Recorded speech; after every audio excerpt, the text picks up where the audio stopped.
नमस्कार दोस्तों, आज हम आपको बताएंगे वो 12 वजहें जिनसे कूनो नेशनल पार्क में अफ्रीकी चीते कर पाएंगे सरवाइव। मध्य प्रदेश के कूनो नेशनल पार्क में चीतों को रिलीज कर दिया गया है। एक महाद्वीप से दूसरे महाद्वीप पर जब किसी जीव को शिफ्ट किया जाता है तब उन्हें काफ़ी दिक्कतों का सामना करना पड़ता है।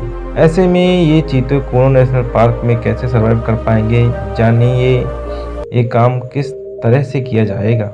नंबर 1, चीतों को ग्रासलैंड यानी थोड़ी ऊंची घास वाले मैदानों इलाकों में रहना पसंद है। ये घने जंगलों में नहीं रहती। वजह, अगर ये तेजी से दौड़ेंगे नहीं तो शिकार नहीं कर पाएंगे। तेजी से दौड़ने के लिए खुले मैदानों की ज़रूरत होती है, ना कि घने जंगलों की। नंबर 2, मौसम से ज़्यादा उमस ना हो, थोड़ा सूखा रहे, इंसानों की पहुँच कम हो, तापमान बहुत ठंडा ना हो, बारिश ज़्यादा ना हो।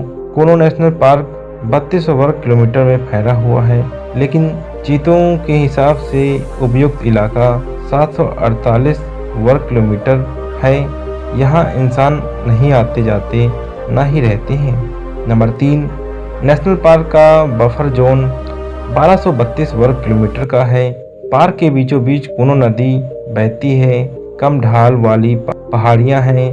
दक्षिण पूर्वी इलाके में पन्ना टाइगर रिजर्व और शिवपुरी के जंगल हैं।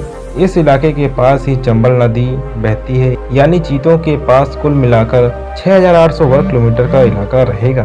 नंबर 4, नेशनल पार्क का अधिकतम औसतन तापमान 42.3 डिग्री सेल्सियस रहता है। सबसे कम तापमान 6 से 7 डिग्री सेल्सियस रहता है। इलाके में साल भर में 760 मिलीमीटर बारिश होती है। नंबर 5, कूनो नेशनल पार्क में चीतों के लिए बहुत कुछ है, जैसे चीतल, सांभर, नीलगाय, जंगली सुअर, चिंकारा, चौसिंघा, ब्लैक बक, ग्रे लंगूर, लाल मुंह वाले बंदर, शाही, भालू, सियार, लकड़बग्घी, ग्रे भेड़िए, गोल्डन सियार, बिल्लियाँ, मंगूज जैसे कई जीव हैं।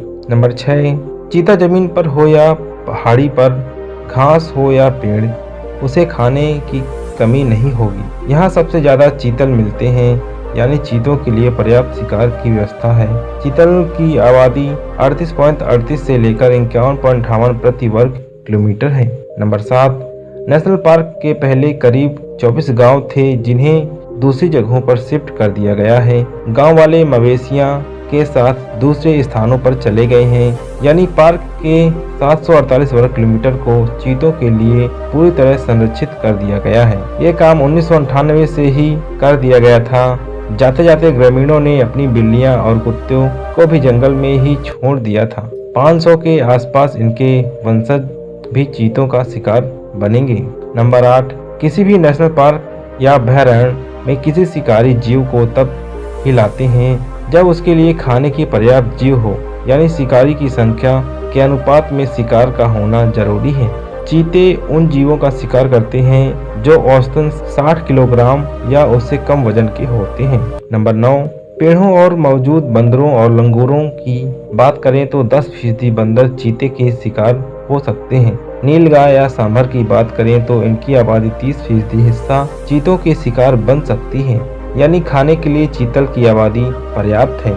नंबर 10, चीतों को शुरुआत में 6 वर्ग किलोमीटर के फेंसिंग वाले बाड़े में रखा जाएगा, ताकि सारे चीते एक दूसरे के संपर्क साध सकें, एक दूसरे को समझ सकें। चीते सामाजिक प्राणी होते हैं, ये समूह में रहते हैं, इसलिए जब ये 3 नर चीते और 5 मादा चीते एक दूसरे के संपर्क और संबंध बना लेंगे, तब इन्हें बाड़ों से मुक्त किया जाएगा। नंबर 11, भारत की सरकार ने वाइल्ड लाइफ प्रोटेक्शन एक्ट बनाया है, जिसे 1972 में लागू किया गया था। यानी देश के कहीं भी जंगल जीव का शिकार प्रतिबंधित है, जब तक इन्हें मारने की कोई वैज्ञानिक वजह न हो या फिर वो खतरा न बने। नंबर 12, जब भी किसी जानवर को एक देश से दूसरे देश में शिफ्ट किया जाता है तब कई बातें देखी जाती हैं, जैसे जेनेटिक्स कैसा है, व्यवहार कैसा है, उम्र सही है या नहीं, लिंग का संतुलन कैसा है, साथ ही जानवर एक देश से दूसरे देश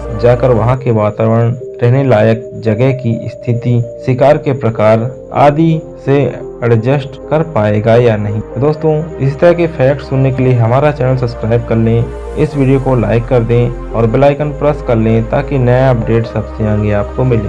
धन्यवाद।